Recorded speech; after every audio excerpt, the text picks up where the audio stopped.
දැකලත් එක්ක මේ ඉතාලියේ වින්ටර් එක මම නැත්තම් සීත කාලය අද මට හිතුණා පුංචි අය වෙනුවෙන් දෙයක් පෙන්වන්න ඕනේ කියලා. ලෙගෝ කිව්වම පුංචි අයගේ මේ වෙනකොට සෙල්ලම් බඩුව අතර ප්‍රසිද්ධම බ්ලොග්ස් සෙල්ලම තමයි.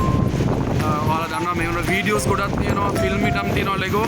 එතකොට ලෙගෝ කිව්වම පුංචි අය වගේම ලොකු අයගෙත් මේ වෙනකොට ජනප්‍රිය වෙලා තියෙනවා මේ පුංචි සෙල්ලම් බඩු බ්ලොග්ස් එකතු කරලා හදන.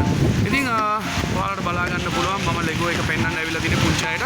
ඉතින් මේ ලෙගෝ සමාගම ආරම්භ කරන්නේ ඩෙන්මාර්ක්ේ. අපි අතට ගිහලා බලමු මොන වගේ බ්ලොග්ස් වලින්ද මේ සෙල්ලම් බඩු හදලා තියෙන්නේ කියලා මේ ලෙගෝ සමාගම.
ඉතින් පුංචි අය වගේම ලොකු අයත් ගොඩක් සතුටු වෙන්න ඇති කියලා මම හිතනවා.